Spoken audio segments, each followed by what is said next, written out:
Happy Frugal Friday, everyone. Welcome to your weekly dose of frugal inspiration. I'm so glad you're here. It's a little chilly here in Maine, but we are staying warm and cozy inside. 3 cats, 1 kid. We're good. Today we're talking about how to elevate your finances this year, how to save money on a budget. I'm a big fan of budgets. It is one of the best tools that I have used in order to start saving money and start getting ahead in my finances over time. And I just love talking about it. So let's get into number 1. The first thing you might want to consider doing this year is making more money. I don't know if you know this about me, but I'm a part-time job junkie on top of my full-time job, and I always have been. I'm not really sure if this is the best thing in the world, but if I'd only had one job my whole life, I'm not sure I would have ever been able to do what I've been able to do over time, because especially when I was younger and I had no children and I was on my own, I had lots of time on my hands. So I would have a job and then I would see a sign that said part-time help needed, and I was like, oh, maybe they need me. And I would start working there a day or two, and I would work a lot, to be honest, back in the day. And I'm not saying necessarily that's what you've got to do all the time and every year, but if this year you want to elevate your finances and you want to make more money, consider part-time job on top of the job, especially if you have the time. Those of you that have bigger families, or maybe you are in charge of childcare or taking care of someone else that is maybe older in your family, this might be a harder thing to come by. But I'm a big fan of the quote, find a way, make a way. And I try to use my time as wisely as possible. Back before I had children, this was an easier decision to make, and I would just get all the jobs. I would take all the jobs and I would just earn as much as I could. And back then, let's see, I paid off a car back then. I paid off all my student loans.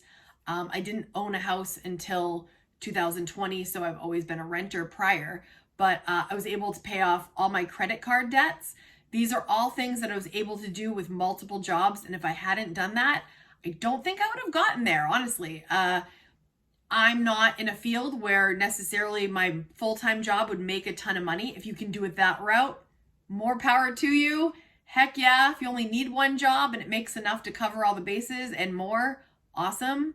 But if not, consider a part-time job. Consider getting your side hustle on. Making more money will allow more freedom, more wiggle room, more margin. So explore options. If you have a partner or spouse, see if that's something maybe one of you could do, maybe both of you could do. If you're really struggling financially, if you want to elevate the finances, sometimes we got to work a little extra, do a little extra overtime here and there. There are a lot of options. You got to just find a way and make a way. Number 2, if you want to elevate your finances this year, you've got to know when to know. You've got to know, basically, when to say no. Learning to say no is one of the most freeing, empowering things that I have started to do better over the last few years. I'm a people pleaser, very hard for me to say no. And even if I'm doing it politely, the guilt that used to come along with that was very strong. I grew up Catholic, and the Catholic guilt just really kicks in. I'm very, very familiar with the feeling of if I'm letting someone down. But over time, you've got to learn that it's best not to let yourself down. And the commitments that you make to yourself, you've got to keep. So you can't say yes to everything. You've got to know when to say no, and you've got to be okay with that. I remember one time we were hanging out with some people, and there was one of our friend's sisters, and we didn't initially invite this person, but while we were all talking, she was standing there. So we were like, hey, if you want to come with us, we're going to go do this. And she just looked at me and she was like, no. And I was like, no. And she's like, no.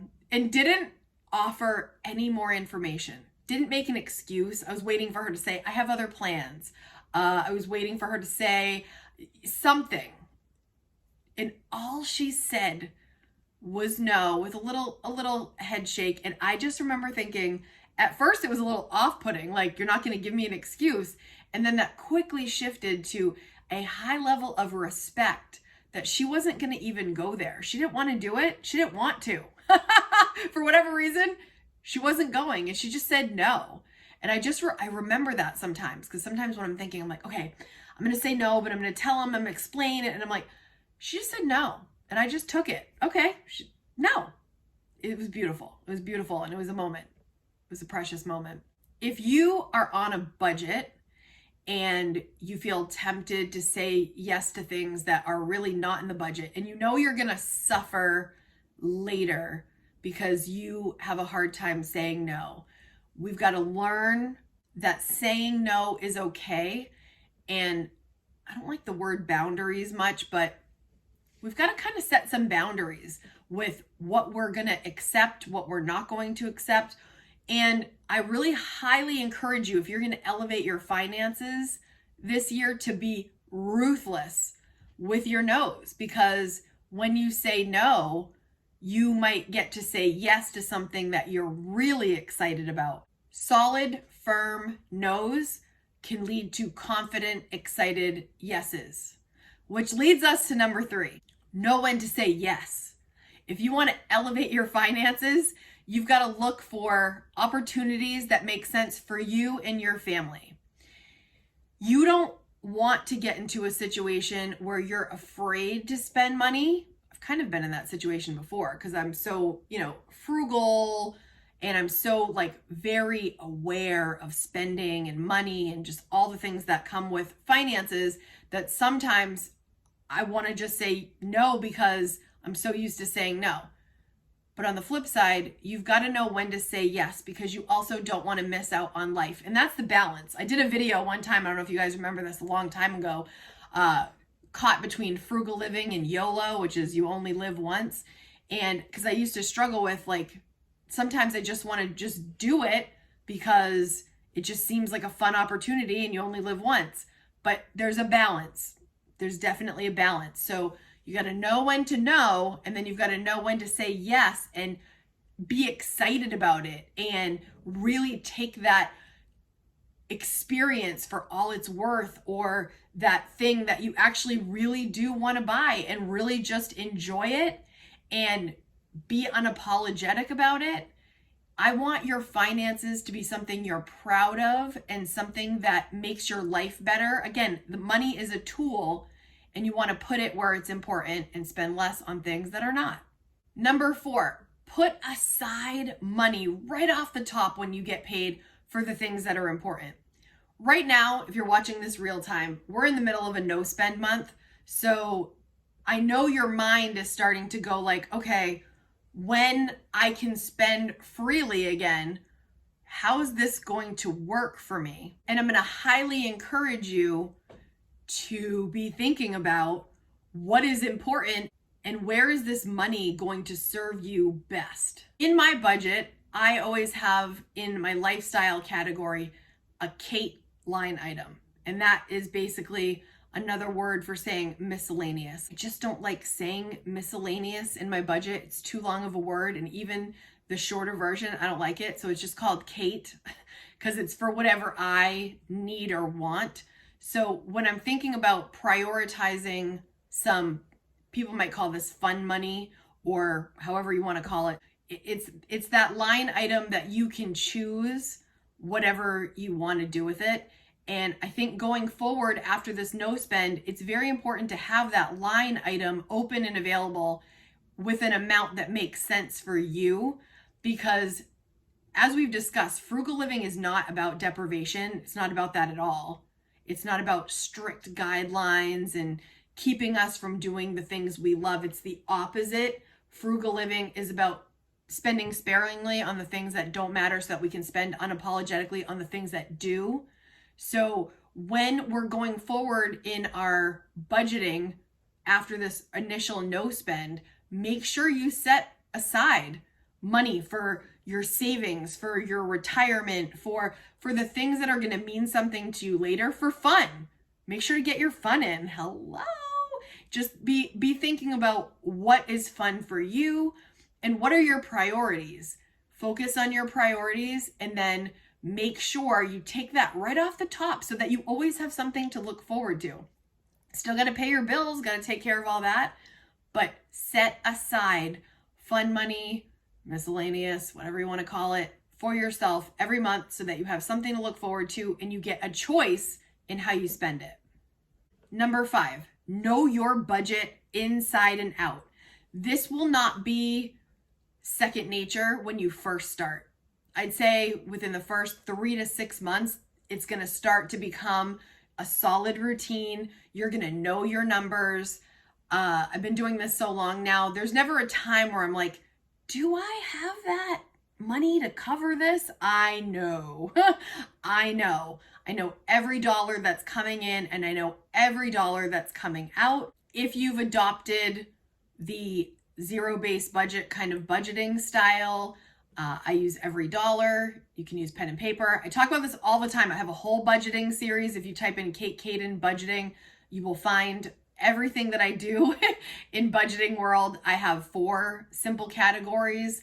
They are saving, household, giving, and lifestyle. I keep it really simple. If you want to elevate your finances this year, it's very important that you know what's coming in and you know what's going out.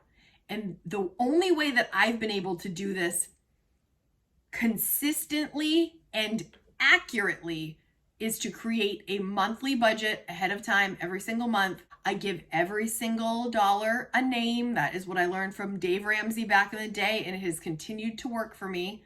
And then I track everything that comes in. And at first, I know that you probably think this is so tedious, but if you don't know, you don't know. And then when you do know, it is so freeing. And I want that for you. I want you to feel free because of your budget, not restricted. When you know your budget inside and out and you know those numbers, like you know, oh, this is a little extra coming in. Oh, my gas is a little bit more expensive this month. Oh, Susie has a party. I know I have to get a birthday gift going forward. Like when you know everything that's kind of coming up and you're planning for it, then it's not a surprise. And then there's no cause for you to freak out. You know what I mean? Like when you know what's coming in, you know what's going out, and you plan for it every month, it's just like a little roadmap. It's a beautiful roadmap to help you get through each month successfully.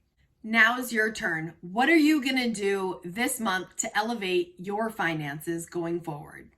Let us know in the comments so we can read through them and get some more ideas. If you like this video, I'm going to leave another one for you here and here for you to pick another one to watch next so that you can keep this conversation going and enjoy talking about frugal living, budgeting, and saving money. Thank you so much for being here. I make videos every single Friday. I will see you next week. Bye, guys.